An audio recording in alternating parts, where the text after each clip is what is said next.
Okay, now we're going to be talking about these so-called zip tools. Let's see what they call this thing. Well, they don't call it much of anything other than just a Ryobi. This has got many bits, but the most commonly used are these drywall bits. But let me show you something here. Okay, you can see this has got a drill point, and the cutter goes all the way to the point of the drill bit. Now the one you want to use if you're doing drywall work, sheetrock work, whatever you want to call it, you need to have one that's got a rub collar on it. And you see this one, it's got a point on the end, but then it's got a collar right here before the cutter begins. So what it amounts to is this part needs to go past the sheetrock, and this is going to rub against the box or whatever you've got in behind there. It's going to cut around it. This one will not cut into the box. This one here will. This one will cut the box, and it really won't do you much good because it'll tear up your electrical box or plumbing box, whatever you're after. Now before we begin, here's your adjustments so that you can set this to how deep you want to do any cutting. Like if you don't want to cut all the way through, if you're just dealing with, let's just say, with some half-inch stuff, you don't want to go all the way through the sheetrock or plywood, then you want to bring it all the way out and adjust it for that. If you did want to go through it, you can drop it back down to like 3/4 of an inch, but you got to make sure there's nothing behind there that it's going to grab, because whatever's behind there, whether a wiring or some plumbing or whatnot, it's going to get into it. So let's start with this one, and let's just show you how well this works. Let's just say we want to make an inspection hole. We don't want to cut all the way through it. We're going to cut this piece of sheetrock out, knock it through just to see what's in behind there. This way we don't have to worry about hitting plumbing or electrical or anything.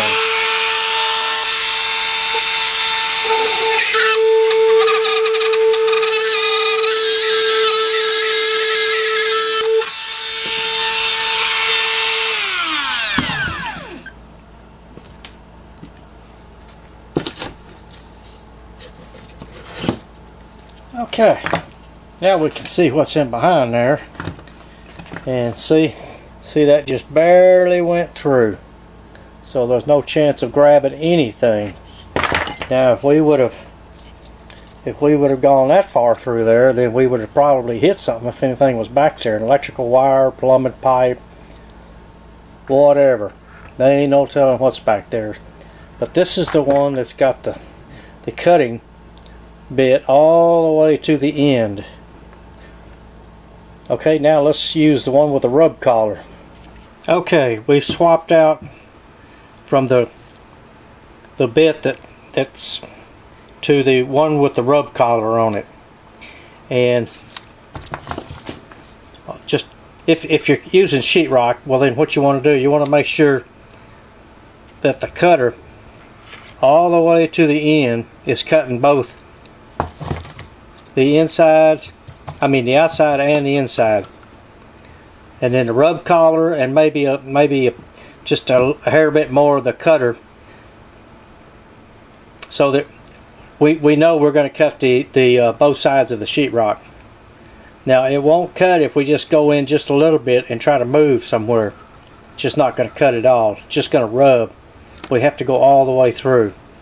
So I'll show you that right now. Okay. Now I do not know where that box is behind here. We're going to start over here and work our way over to it until we find it.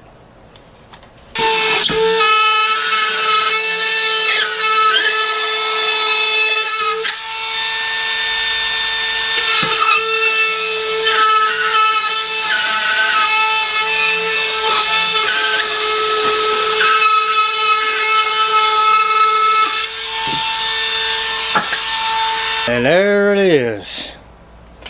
Now you see the reason for the rub collar, so it can rub against the plastic box without chewing into it. Now let's use one without the rub collar and I'll show you what happens.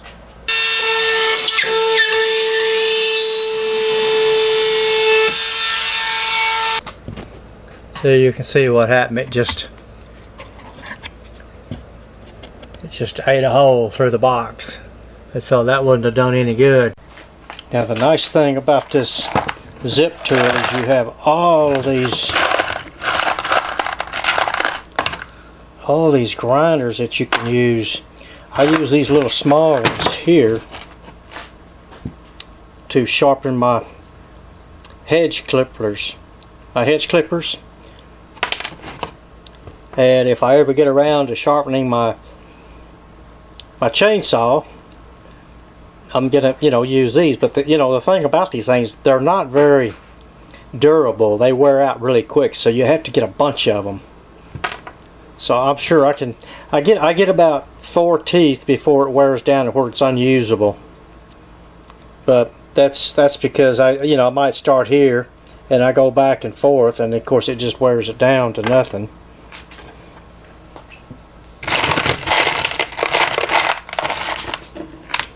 You have these brushes. I mean, I haven't ever used it before, but I'm sure that's great for cleaning out a piece of pipe or something. I don't know. Then you've got these here. That's great for getting into little small places. And the great thing about these cutoff tools are wonderful. It's for small projects, not for anything big. But like if you can't get to something and you know that this can get in there to cut something off, this is what you need to use. And then here's a brush. This is great for cleaning up parts that have, like you use a hacksaw to clean it up. To cut it. Then you can use this to clean it up. Get all the whickers off of there.